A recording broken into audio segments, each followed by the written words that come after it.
جس طرح ڈھال آپ کر دیتے ہیں جنگ میں برستے ہوئے تیروں کے سامنے تو وہ تیر ڈھال سے ٹکرا کے گر جاتے ہیں اور آپ کو نقصان نہیں پہنچتا، تو روزہ بھی آتش دوزخ سے ڈھال ہے، جہنم کی آگ سے بچانے والا ہے۔ روزے دار کو اللہ کی خاص رحمت نصیب ہوتی۔ ایک حدیث میں آتا ہے کہ روزے دار کو دو خوشیاں نصیب ہوتی ہیں۔ ایک خوشی اسے تب ملتی ہے جب وہ روزہ کھولتا ہے، جب سارے دن کی بھوک اور پیاس کاٹنے کے بعد شام کے لمحے ہوتے ہیں اور پھر روزہ منزل تک پہنچتا ہے، تو کس مسرت اور خوشی اور سرشاری کے عالم میں روزہ دار ہوتا ہے کہ شکر ہے کہ اتنی لمبی اور اتنی سخت گرمی کے ماحول کی شدت کے باوجود اللہ تعالیٰ نے مجھے روب منزل کیا۔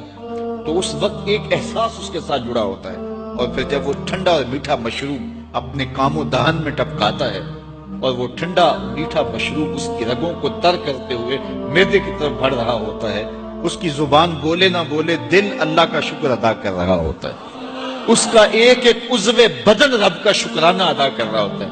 وہ ٹھنڈا اور میٹھا مشروب رگوں کو تر کرتا ہوا آگے بڑھتا چلا جاتا ہے، لیکن شکرانے کا وہ پیکر بن جاتا ہے۔ وہ ایک مسرت، ایک خوشی کا عالم ہوتا ہے کہ روزہ بھی نپ گیا، سارے دن کی تکلیف بھی کٹ گئی اور اللہ نے مجھے افطار کے لمحوں تک پہنچایا۔ فرمایا روزے دار کو ایک خوشی تب ملتی ہے جب وہ روزہ کھولتا ہے، وَفَرْحَةٌ عِنْدَ لِقَاءِ رَبِّهِ، اور دوسری خوشی روزہ دار کو تب ملے گی جب روزے کے صلے میں اللہ اپنا دیدار عطا فرمائے۔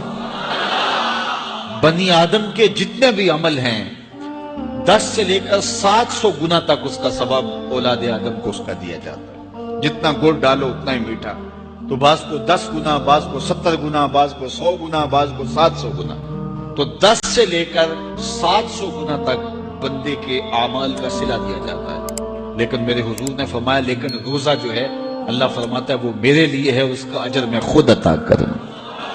جب وہ خود عطا کرے گا تو کتنا عطا کرے گا؟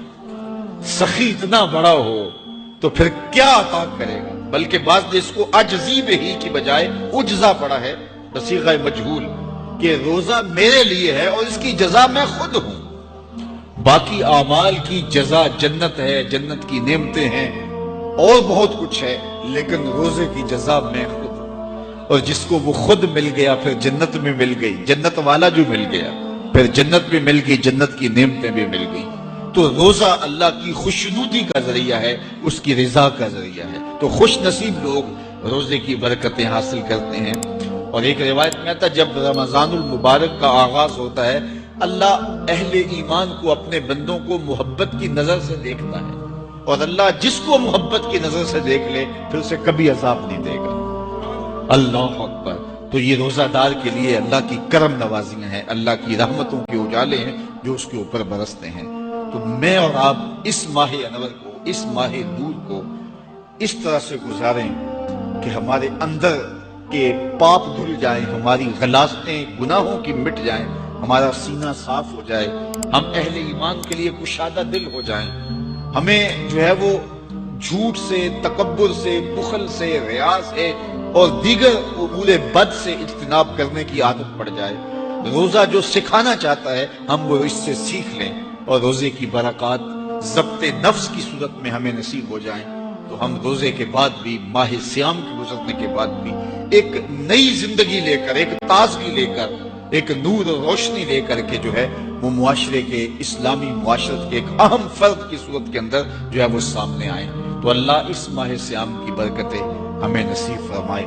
ہر سال مہینہ آتا ہے، گزر جاتا ہے، ہم پورا مہینہ بھوک کاٹتے ہیں اور پھر وہاں کے وہاں ہی کھڑے رہتے ہیں، تو پھر ہمیں سوچنا چاہیے، لیکن اگر تبدیلی آتی ہے تو پھر شکریہ ادا کرنا چاہیے۔